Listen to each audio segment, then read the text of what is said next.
మీద ఎవరైనా సరే లైను దాటి ముందుకు మాట్లాడితే ఖచ్చితంగా శిక్షలుంటాయి, కేసులుంటాయి, అరెస్టులుంటాయి.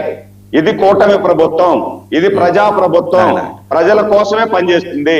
రైట్. సురేంద్ర నాయుడు గారు క్లారిటీ ఇచ్చారు. ఒక మాట ఒక్క సెకండ్ సార్.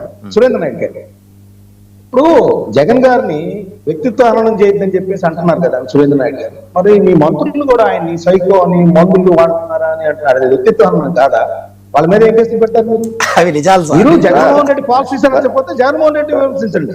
అంటే సైకో అంటారు, మందులు అంటారు ఏంటి? మస్తాన్ గారు ఒక ముఖ్యమంత్రిని పట్టుకొని పొరకలతో కొట్టండి, చేటలతో కొట్టండి, ముసలోడు ఈ రోజు రేపు చచ్చిపోతాడు, దాని తర్వాత ఈ రాష్ట్రానికి ఎవరు అని చెప్పినటువంటి వ్యక్తి ఆ మాదిరి మాట్లాడినప్పుడు సహనం అనేది ఫైనల్ గా మోహన్ రెడ్డి మాట్లాడతారు. మోహన్ రెడ్డి చాలా క్విక్ గా, కొంతమంది సహనం కోల్పోతారండి. చాలా క్విక్ గా కొట్టండి, నడి రోడ్డు మీద కాల్ చేయండి అని మాట్లాడినప్పుడు యూజువల్ గా సహనాన్ని కోల్పోతారు. కానీ వాళ్ళ మీద కూడా కేసులు ఉంటాయి. రైట్. క్లారిటీ ఇచ్చారు కదా మోహన్ రెడ్డి గారు. చాలా క్విక్ గా కంక్లూడ్ చేయండి. డోంట్ టైం తక్కువ, 2 నిమిషాలు ఉంది. 2 నిమిషాలు మీకే మాట్లాడతారండి. మరి మీరు చేసిన అరాచకాలు అలాంటివి మాట్లాడతారు. ఇప్పుడు శ్రీరామచంద్రుని పరిపాలన సాగిస్తున్నారు కాబట్టి ఏ రామ్ కాపాడండి వెళ్ళింది. శ్రీరామచంద్రుని పరిపాలన సాగిస్తున్నారు. నాయుడు గారు ఆగండి, ఆయన మాట్లాడండి. నాయుడు గారు ఆయన మాట్లాడండి. మోహన్ రెడ్డిని మాట్లాడండి. 2 లక్షల బెల్ట్ షాపులు పెట్టి రాష్ట్రంలో గ్రామ స్థాయి నుండి పట్టణాల వరకు వ్యాపింపజేసి శ్రీరామచంద్రుని పరిపాలన సాగిస్తూ ఆ తాగిన వాళ్ళు ఇప్పుడు రేపులు చేస్తూ మటలు చేస్తూ సుజాత గారు నేను ఆపాను, మీరు మాట్లాడుతున్నారు. ఆయన వస్తారు.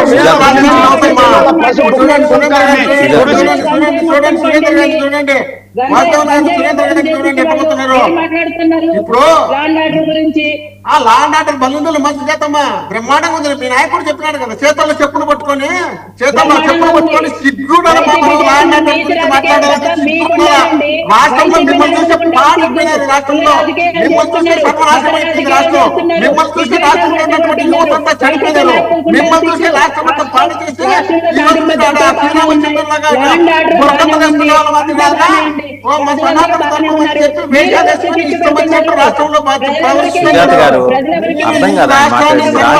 చేయడానికి మాత్రమే మీరు రాజకీయ పార్టీ పెట్టుకున్నారు. మీరు చంద్రబాబు నాయుడు గారు కాబట్టి చంద్రబాబు నాయుడు గారు చేత కాదు కాబట్టి మీరు చంద్రబాబు నాయుడు గారిని గెలిపించడానికి ఆయన పల్లకి మోయడానికి మీరు పార్టీ పెట్టుకున్నారు. మీరు రాష్ట్ర ప్రజల కోసం పెట్టుకున్నా, మీ సొంతం కోసం పెట్టుకున్నారు, మీ సంపాదన కోసం పెట్టుకున్నారు, మీ కుటుంబాలకు పదవుల కోసం పెట్టుకున్నారు, మీ కుటుంబాలు రాష్ట్రంలో డెవలప్ కావాలనే ఉద్దేశంలో పెట్టుకున్నారు.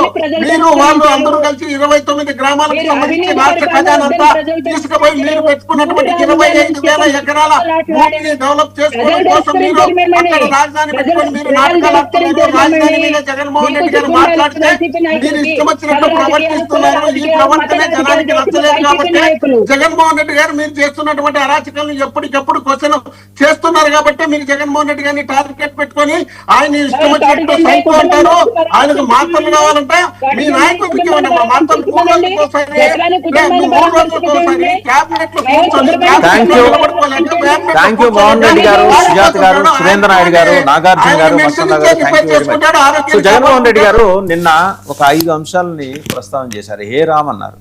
నెమ్మదిగా ఏంటంటే హిందుత్వం పట్ల తనకేమీ ఎట్లాంటి భేదభావం లేదు, నాకు అందరూ కావాల్సిన వాళ్ళని ఒక సంకేతం పంపడానికి ఆయన మాట్లాడి ఉంటారేమో అని ఒక అబ్జర్వేషన్. రెండోది మావిగన్ మీద తన స్టాండ్ క్లియర్ చేశారు.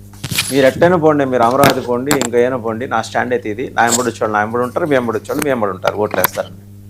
రెండోది ఎన్టీఆర్ బతికుంటే ఆయన మీద కూడా రౌడీ అని చెప్పేసి ముద్రేసేవాళ్ళేమో. రాష్ట్రంలో రూల్ ఆఫ్ లా పోయింది, రూల్ ఆఫ్ ఫియర్ వచ్చింది అన్నారు. అండ్ ఇవాళ వెళ్ళి క్రాంతి కిరణ్ కుటుంబాన్ని పరామర్శించబోతున్నారు. అయితే ఇవన్నీ చేయడానికి హఠాత్తుగా ఆయన నిన్నే ఎందుకు సిద్ధం చేసుకున్నారు అంటే ఏదో సమ్ గ్రౌండ్ వర్క్ అయితే వైసీపీలో నడుస్తుంది. ఈ మధ్య ఆయన జనాలతో కోటరీ గోడల్ని బద్దలు కొట్టి జనాలతో కనెక్ట్ అయ్యే కార్యక్రమానికి సంకల్పం గట్టిగానే నిర్ణయించుకున్నారు. జనాల్ని కూడా కలుస్తున్నారు. అంటే ఇంతవరకు ఏంటంటే ఎంపిక చేసిన వాళ్ళని కలిసేవాళ్ళు ఈసారి నేరుగా కలుద్దామని ఒక ప్రయత్నం అయితే చేస్తున్నారట. బహుశా జ్ఞానోదయం బుద్ధుడికి బోధివృక్షం కింద జ్ఞానోదయం అయినట్టు ఆయనకి తాడేపల్లిలోని ఆయన నివాసంలో జ్ఞానోదయం అయిందేమో.